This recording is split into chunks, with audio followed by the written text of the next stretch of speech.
ماں باپ سے کہتا ہوں اپنے بہو اور بیٹے کی زندگی میں دخل مت دو. ماں باپ سے کہتا ہوں بیٹے اور بہو کی زندگی میں داخل مت ہو. ایسا دخل کہ ان کی زندگی خراب ہو جائے، ایسا دخل کہ ان کی زندگی تلخ ہو جائے، ایسا مت کرو. ان کو پروان چڑھنے دو. ہاں دخل دو، یا وہ آپس میں لڑ پڑیں صلح کرانے کی کوشش کرو. لیکن ایک بات ڈر کے کہتا ہوں، ساس اور بہو یہ ایک کھٹا رشتہ ہو گیا. یہ بہت خوبصورت رشتہ ہے. اگر جانے والی بہو اسے اپنی ماں بنا لے اور بیٹے کی ماں اسے اپنی بیٹی بنا لے، لیکن میرا معاشرہ الٹ ہے. کمیاں دیکھتے ہیں، پھر کمیاں پکڑتے ہیں، پھر کمیاں اچھالتے ہیں، پھر گھروں میں آگ لگ جاتی ہے.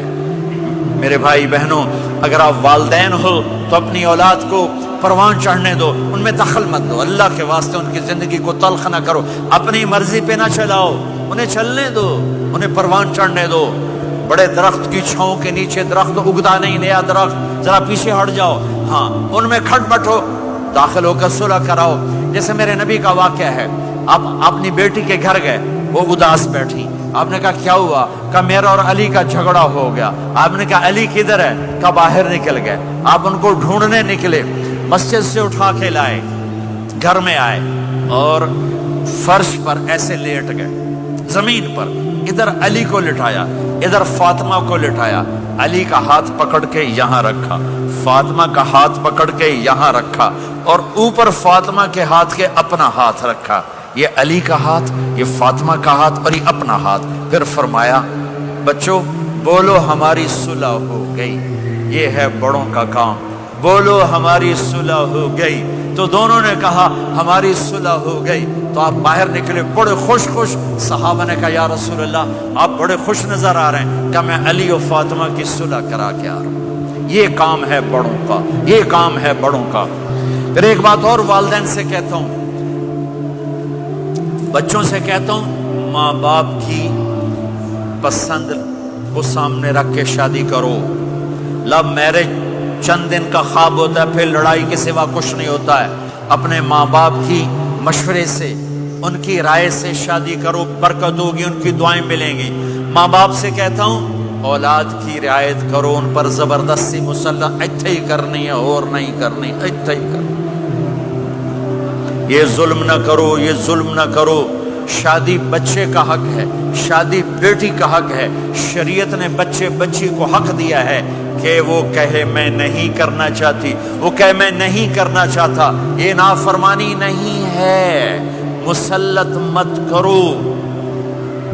میرے نبی نے کہا میں نے جہاں بیٹی دی پہلے آسمان سے فرشتہ آیا، میں نے جہاں شادی کی پہلے آسمان سے فرشتہ آیا.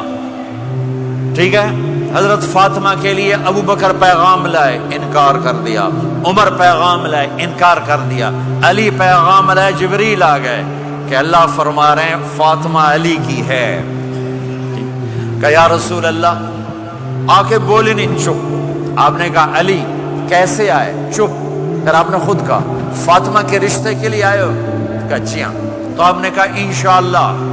جبریل کے آنے کے بعد بھی کہا انشاءاللہ، یہ نہیں کہا بس ٹھیک ہے ہو گیا ڈن، وہی آ گئی ہے ڈن. نہیں نہیں نہیں نہیں.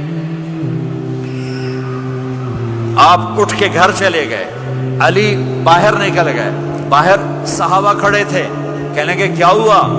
علی کہنے لگے انکار ہو گیا. وہ کہنے لگے کیسے؟ کہ کچھ کہا ہی نہیں. عبد الرحمن بن عوف کہنے لگے کچھ کہا تھا؟ کہ انشاءاللہ کہا تھا. کہ بس پھر ہو گیا ہو گیا. یہ انشاءاللہ کیوں کہا؟ ہاں کیوں نہیں کی؟ آپ گھر گئے، کس کو بلا رہے ہیں؟ فاطمہ. کون؟ جنت کی عورتوں کی سردار، حسن حسین کی ماں. جنت میں نور کی چمک اٹھے گی. جنتی پوچھیں گے یہ نور کیسا ہے؟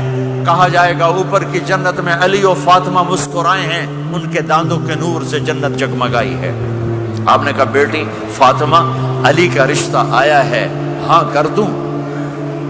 اللہ اکبر اللہ اکبر. کیا فاطمہ نے انکار کرنا تھا؟ کیا فاطمہ نے انکار کرنا تھا؟ بیٹی علی کا رشتہ آیا ہے، ہاں کر دوں.